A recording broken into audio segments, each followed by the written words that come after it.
there was a very interesting air cargo exhibition in Johannesburg, South Africa recently. The event brought together stakeholders in the sector, including Kenya Airways, that won an award. Our very own Michael Simanji attended the event and filed the following report.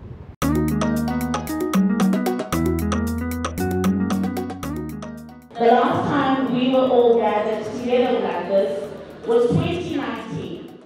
It was an event that brought together top players and practitioners from Africa's air cargo industry to Johannesburg for 3 days of exhibition, presentations, panel discussion and networking.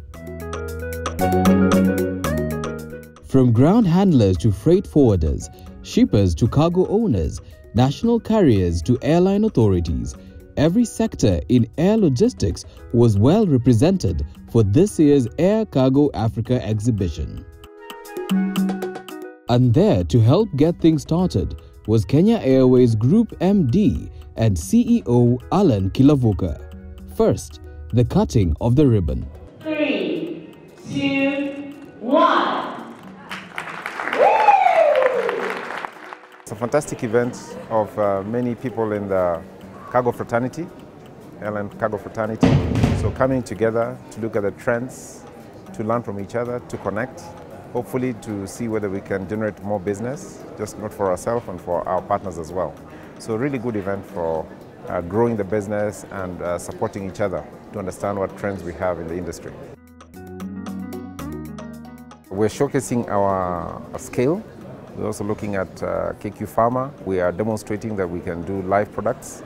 For example, we can move live horses, livestock, and so on.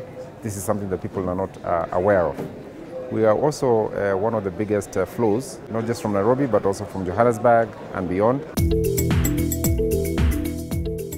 This year's exhibition was the 6th edition of the event that normally takes place every 2 years. Dr. Robert Schonberger is the exhibition director and head of transport logistics exhibitions at Mess Muschen, a trade show organizer from Germany. The first edition of Air Cargo Africa took place in Kenya in 2011, and then it was shifted to Johannesburg and took place here for the last 5 editions. It was founded by an Indian publishing house actually, and then we acquired the show itself from that publishing house in 2019. Well, we see, of course, some international visitors. This was very important because they want to do business in Africa. And we see visitors also from South Africa, from neighboring countries, from the whole continent. It's my first time, and I have to say that it's quite interesting event where you have booth, you have people, you have food, you have drinks, but you also have a lot of people walking around and coming just looking at information. I think Air Cargo Africa is great. You know, sometimes our conversations are so structured between handler and customer that it's also nice to meet in a space like this. The event also saw panel discussions take place where delegates participated in sharing knowledge on hot topics facing the industry. If you don't grow the aviation business, if the policy formulation is not in tandem with the intention of the Africa Continental Free Area, it will not work. And at the moment, African countries don't prioritize aviation. They see it as elitist, luxurious, expensive. But we know Africa, from a size perspective, is the largest, second largest continent. We don't have the infrastructure when it comes to rail, road. So aviation has to work for Africa Continental Free Trade Area to work. And to crown it off, Air Cargo Africa awarded the best in the air cargo industry at the Start Trade Times Awards Gala. And of course, the national carrier couldn't go unrecognized. The African Cargo Airline of the Year, highly acclaimed Kenya Airways Cargo.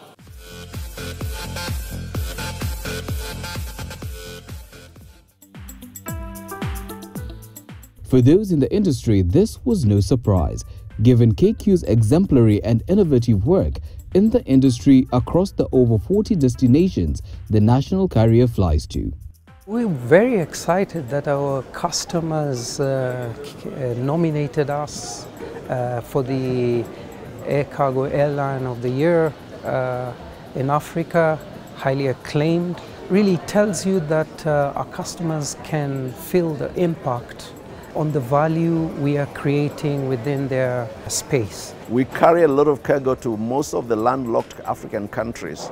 Nairobi is a gateway to most of those countries. We go to Lusaka, we go to Harare, we go to Johannesburg, we go to Juba, we go to Entebbe, we go to Dar es Salaam, we go to Bangui, we go to Douala, we go to Kinshasa, we go to Lubumbashi. According to Airport Authority South Africa, we have been said to be number 2 on exports out of South Africa. This is because we use our freighters, which are daily. Then we also use our Dreamliners out of here. And on top of that, we are also using 5 flights, 747s of KLM. I'm Louise Scholz. I'm from Uniflow Roses in South Africa. We're a company that grow and market roses. We've got 50 hectares of roses in South Africa, and we have a contract with a top-end retailer in South Africa. But because of the harsh climate in South Africa, very hot summers and very cold winters, it opened up the opportunity to import roses from Kenya.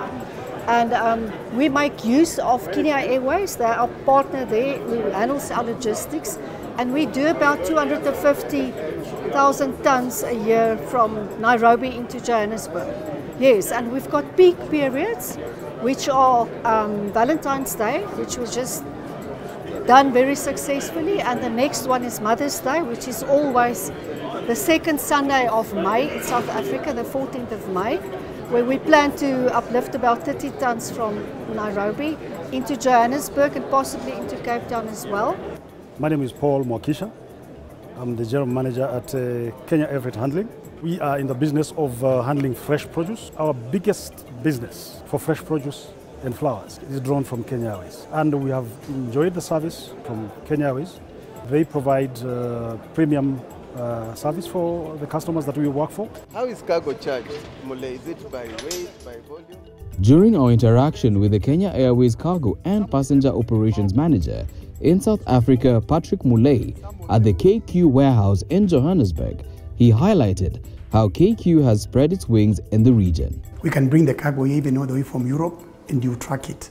So we don't have to tell the company that we are tracking because it's normal. What I liked about them is the announcement of them getting 2 new freighters, because lack of capacity has been an issue in Africa. But with the addition of freighters, we'll be able then to open up more routes. And they know Africa, they understand Africa very well. They can reconfigure aircrafts when we want. They can change routes here and there when you want. And then now they have partnerships with SAA, South African Airways. So many routes will be opened up. The places where SAA was going, Kenya Airways will be able to go there. So that alone, us being best, having a hub in Johannesburg will help us a lot. So, what exactly is the social economic impact of KQ cargo services? It keeps the industries moving, because if we delay like the chemicals you saw here, like Coca-Cola, for example, when we deliver about 300 tons, it means that the factories are running. The employment is there. And as the companies grow, so it grows with the Kenyans who are getting employment. So we are pushing for the growth of also the Kenyan economy by doing that. Yeah, and it's a faster growth. And to ensure continued success in the region, the airline is putting in place major changes, incorporating technology and collaboration with stakeholders. One such upgrade is modernizing of its cargo tracking system. Our previous reservations engine was quite analog, and we know that the digital evolution right now is really fast-paced. So we had to switch our reservation engine into something that's more digitalized. We're looking at e-commerce, we're looking at drone technology that's coming up. So it was really a much needed shift for us. We want to make sure that we are growing as quickly and as effectively as possible. Now we're doing 10% of cargo. We want to grow that to 20% in the next 3 to 5 years. We expect Boeing 737-800 freighters to join our fleet. These have a radius of about 6-7 hours, So we'll be broadening our network into partly the Middle East. We're also looking at potentially Istanbul. We're looking at potentially really the very north of Africa, Dakar. Recently we did OSIS to Ghana, which was very, very successful. It was our first time to do OSIS, and we got a very good feedback. We also did the goats and sheep to Mauritius. We did the election materials to Bujumbura for Burundi government. We are a respected brand in the air cargo or air freight industry, and I think we need to be proud of what we have. Despite our challenges, everybody has challenges, but we need to rise above our challenges and seize the opportunities that are presented every day that we wake up and see what can we do differently, what can we do better, how can we make the world a better place, and let everyone contribute what they have to contribute to making the lives of each and every other citizen of not just our country, Kenya, but the global world a better place to live in.